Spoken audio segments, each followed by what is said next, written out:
Hai adik-adik, kembali lagi dengan Kak Rina di Online Class 101. Kali ini kita akan belajar matematika untuk kelas 3 tema 5. Di subtema 3, pengaruh perubahan cuaca terhadap kehidupan manusia. Di pembelajaran 5 kali ini, kita akan belajar tentang penjumlahan berpenyebut sama. Masih sama dengan materi-materi sebelumnya ya. Di buku tema adik-adik, ini ada di halaman 160 sampai dengan 161. Dibuka ya bukunya. Jangan lupa dukung Kak Rina supaya bisa membuat video-video terbaru setiap harinya. Nah, diklik juga loncengnya supaya adik-adik bisa mendapatkan notifikasi kalau nanti Kak Rina upload video terbaru. Di like dan share juga ke teman-teman lain ya. Di kolom komentar juga boleh kok adik-adik tuliskan asal sekolah dari mana dan kotanya juga, supaya kita bisa saling berkenalan. Pertama-tama kita bahas dulu tujuan pembelajaran kita kali ini. Yang pertama, dengan bertanya jawab, adik-adik dapat menjelaskan cara penjumlahan pecahan berpenyebut sama. Kemudian, dengan menyelesaikan soal hitungan, adik-adik dapat menyelesaikan masalah sehari-hari yang berkaitan dengan pecahan berpenyebut sama. Jangan lupa untuk berdoa dahulu sebelum mulai belajar ya adik-adik. Kemudian, jaga kesehatan dan selalu ikuti anjuran Bapak dan Ibu guru serta orang tua di rumah. Yuk kita mulai adik-adik. Latihan menari sungguh menyenangkan. Ini dapat dijadikan kegiatan alternatif di saat hujan. Selesai berlatih, Siti beristirahat sejenak. Siti menikmati buah semangka yang telah disiapkan oleh ibu. Satu buah semangka awalnya dipotong menjadi 2 bagian, lalu dipotong menjadi 4 bagian. Siti baru memakan 1/4 bagian. Ia akan melanjutkan 1/4 bagian lagi setelah makan malam. Nah, pernyataan di atas dapat kita tulis dalam bentuk operasi matematika. Kak Rina jelaskan dulu ya. Nah, di sini Siti memiliki 1 buah semangka. Nah, awalnya dipotong menjadi 2 bagian, seperti ini ya. Ini ada buah semangka, awalnya dipotong menjadi 2, lalu dipotong lagi menjadi 4. Jadinya seperti ini. Ya. Nah, Siti baru memakan 1/4 bagian. Ya, seperti ini. Kemudian 1/4 bagian nanti baru akan dilanjutkan di saat makan malam. Ya, jadinya operasi matematikanya adalah 1/4 ditambah 1/4 sama dengan 2/4. Masih ingat adik-adik caranya penjumlahan kalau penyebutnya sama, ya. Kalau adik-adik lihat di sini penyebutnya sama-sama 4. Ya. Nah, berarti hasilnya juga pasti penyebutnya sama, yaitu angka 4.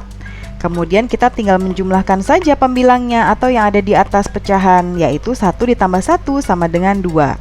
Jadinya hasilnya 2/4. Nah, mudah ya adik-adik. Yuk kita selesaikan soal-soal di bawah ini. Lakukan dengan menulis bentuk operasi matematika, lalu tentukan hasilnya. Nomor 1. Seorang petani memiliki sepetak sawah. Kalau Kak Rina gambar seperti ini ya. Memiliki sepetak sawah. Kemudian ia mencangkul 1/4 bagian sawah. Seperti ini ya, 1/4 dia mencangkul. Kemudian ia mencangkul lagi 2/4 bagian sawah. Ditambah 2 lagi nih, 2/4. Kak Rina arsir lagi. Pertanyaannya, berapa bagian sawah yang telah dicangkul petani? Ini 1/4 ya tadi. Lalu yang ini 2/4. Berarti hasilnya kalau kita lihat langsung dari gambar, ini adalah 3/4. Ini kalau kita menggunakan gambar ya adik-adik. Sekarang kalau kita menggunakan operasi hitung, maka jadinya seperti ini. 1/4 ditambah 2/4. Jangan lupa penjumlahan berpenyebut sama, hasilnya penyebutnya juga pasti akan sama, angka 4 ya. Lalu untuk menentukan pembilangnya, kita cukup menambahkan pembilangnya saja, yaitu 1 ditambah 2. Hasilnya 3/4, sama ya. Oke, sekarang kita ke soal nomor 2.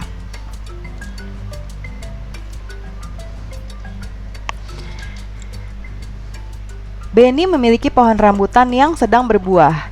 Beni berhasil memetik 1/5 keranjang, sementara ayah berhasil memetik 3/5. Berapa jumlah rambutan yang berhasil dipetik Beni dan ayah? Yuk kita jawab di sini. Di sini ada Beni berhasil memetik 1/5. Kemudian ayah 3/5. Jadinya ditambah ya. Nah, pertanyaannya adalah berapa jumlah rambutan yang berhasil dipetik Beni? Kalau ditanya jumlah rambutannya berarti ditambah ya. Nah, seperti biasa di sini penyebutnya sama, angka 5, yaitu kita taruh di sini angka 5. Nah, kemudian pembilangnya dijumlah, 1 tambah 3 sama dengan 4. Jadi jawabannya adalah 4/5. Sekarang kita ke nomor berikutnya. Ibu dan Siti akan membuat kue bolu. Ibu menghabiskan 3/4 kg tepung untuk 1 loyang kue bolu. Ibu akan membuat 3 loyang. Berapa jumlah tepung yang ibu butuhkan untuk 3 loyang kue bolu? Yuk kita hitung. Kita bantu ibu untuk memastikan ibu butuh berapa kilogram tepung untuk membuat 3 loyang kue bolu. Nah, ini nomor 3 ya. Di sini tadi 3/4 untuk 1 loyang ya. Berarti di sini Kak Arina masukkan 3/4. Ini untuk 1 loyang. Ini untuk loyang kedua. Lalu ini untuk loyang ketiga. Ya, 3 loyang. Sekarang jumlahnya berapa yang ibu butuhkan? Ini tetap sama ya adik-adik, 4. Lalu ini kita jumlah, 3 ditambah 3, 6. 6 ditambah 3, 9. Jadi hasilnya 9/4.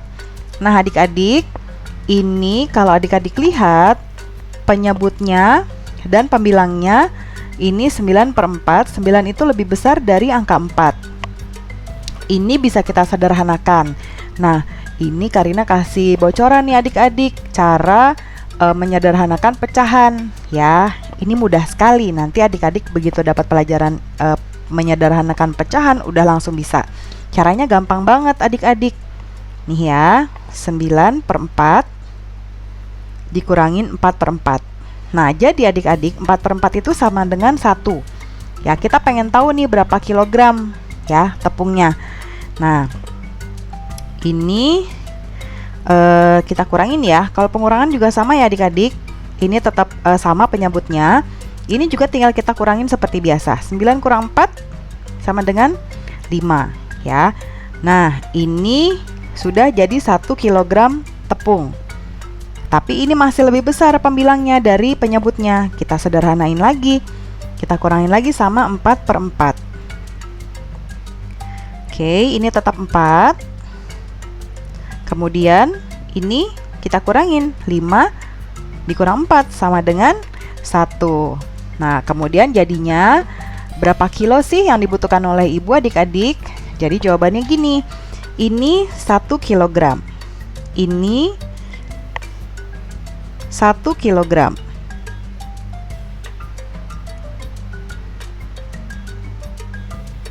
Ya, ini 1 kilogram. Ini juga 1 kilogram. Nah, berarti ini ada 2 kilogram ya. Berarti Karina tulis 2.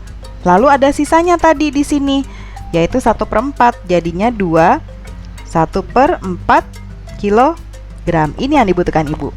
Gampang ya adik-adik? Oke, tapi kalau adik-adik nanti menjawabnya dengan yang ini saja cukup ya, 9/4. Oke? Nomor 4 sekarang. Yuk kita lanjut. Nah, Edo memiliki tali dengan panjang 1,5 meter. Sementara Beni memiliki tali dengan panjang 1/5 meter. Lani memiliki tali dengan panjang 3/5 meter. Udin memiliki tali dengan panjang 2/5 meter. Berapakah panjang tali Edo dan Beni? Nah, ada 2 yang ditanyakan ya. Oke, kita jawab di sini. Yang pertama yang ditanya, berapakah tali Edo dan Beni? Edo, ini punya Edo 1/5. Ya, kita tulis di sini 1/5. Kemudian Edo dan Beni yang ini 1/5 juga. Tambah 1/5. Sama dengan, sama ya ini bawahnya atau penyebutnya 5. Lalu ini 2. Ini jawaban untuk yang pertama. Yang kedua, berapa pula panjang tali Lani dan Udin? Lani 3/5. 3/5. Kemudian punya Udin 2/5. Ya, jadi berapa panjang tali Lani dan tali Udin? Kita lihat ya. Ini penyebutnya sama angka 5, lalu 3 tambah 2 sama dengan 5. Ya.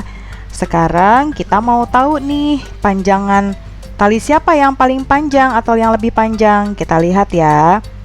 2/5 sama 5/5 besaran mana? Ingat adik-adik, kalau penyebutnya sama, semakin besar pembilangnya, berarti nilai pecahan itu lebih besar. Ya, berarti antara 2/5 dan 5/5 lebih besar yang mana? Kalau kita pakai angka lebih besar dari atau kurang dari, ini berarti kita kasih kayak gini. Ya. Berarti 2/5 dan 5/5 lebih besar 5/5. Jadi yang paling lebih panjang adalah tali Lani dan Udin. Nah, tapi adik-adik, ini 5/5 bisa kita sederhanakan jadi 1, ya, 1 meter. Oke? Kita lanjut yuk. Ini masih ada. Ibu memiliki 1/4 atau 1/4 kilogram telur di rumah. Untuk persediaan, ibu beli lagi 1/4. Pulang dari kantor, ayah membawa 2/4 kilogram telur lagi. Ya, berapa jumlah telur ibu sekarang? Kita jumlahin aja adik-adik. 1/4 ditambah ini 1/4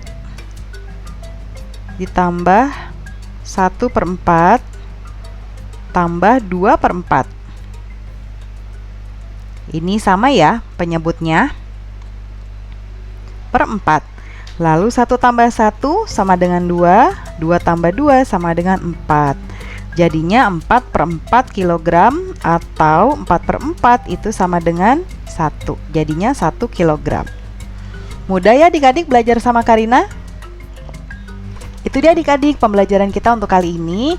Jangan lupa di subscribe, klik loncengnya supaya kamu dapat notifikasi untuk video terbaru dari Karina. Like dan share juga. Sampai jumpa di video berikutnya. Dadah!